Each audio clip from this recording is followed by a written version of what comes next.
Imagine there's no countries. It isn't hard to do. Imagine is a beautiful song. Simple, beautiful, and peaceful. My brother and I aren't even huge Beatle fans, but this song always stood out with something deeper. But the more you think about it, the more the ideas behind the lyrics start to raise questions. Once you look past how it makes you feel and actually look at what Lennon is describing, you realize it's more idealistic than realistic. This isn't a takedown of the song, but a conversation about idealism versus realism.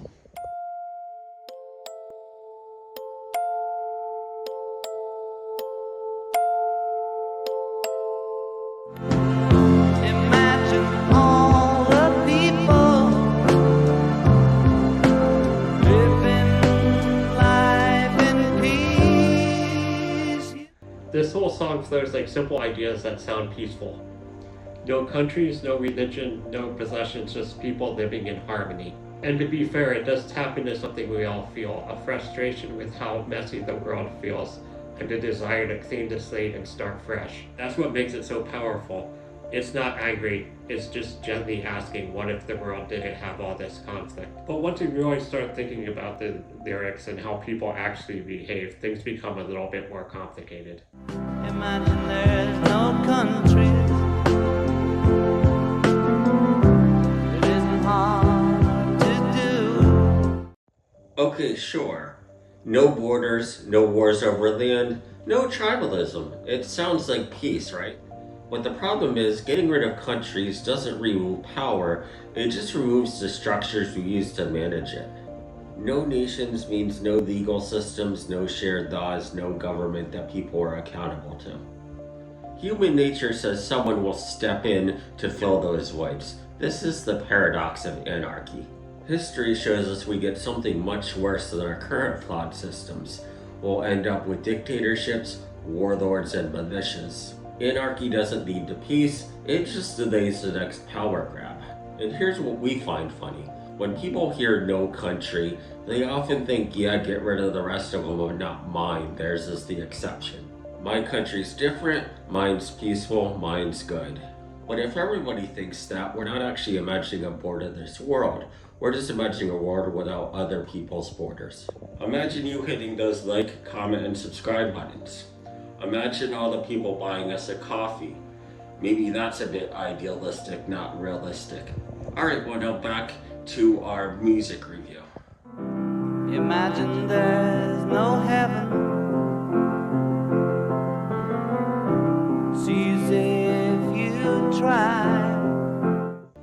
Then there is the line, imagine no religion. This is another big one. But for some, this sounds like a big relief. No judgment, no holy wars, and no division based on beliefs. But religion, or something like it, has existed in every culture.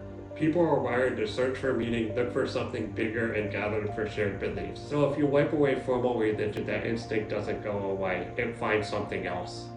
Politics, fandoms, ideologies, and social media movements all can take that dogmatic, tribal tone.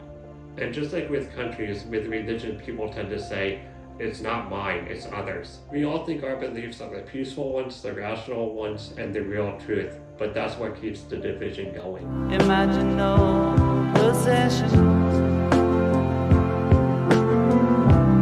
I wonder if you can. Then there's imagine no possessions. This one might be the hardest one to take serious yet.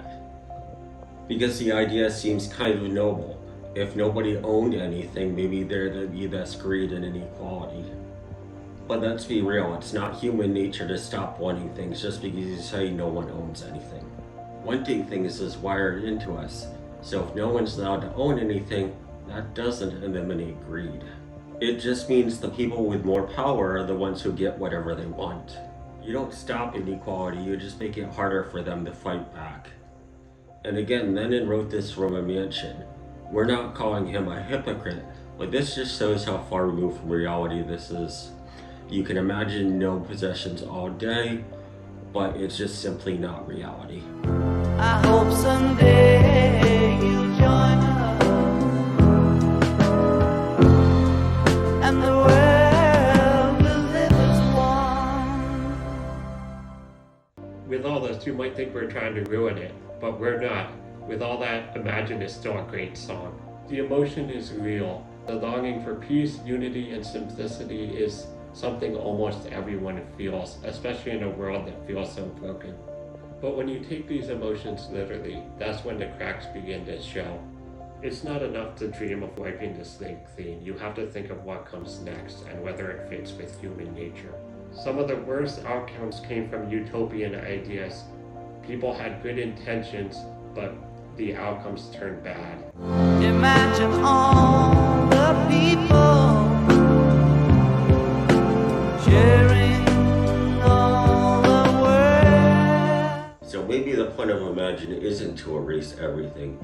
Maybe it's to make us question the things that we think to without thinking. But if we really want a perfect world, we should be careful not to throw out the imperfect systems that hold things together in order to chase a utopia that sounds better. The song's still great, we just think it's worth talking about what would happen if you ever tried to live by it. What do you think? Is Imagine a peaceful anthem, or a song that starts to fall apart when you really think about it, or maybe both?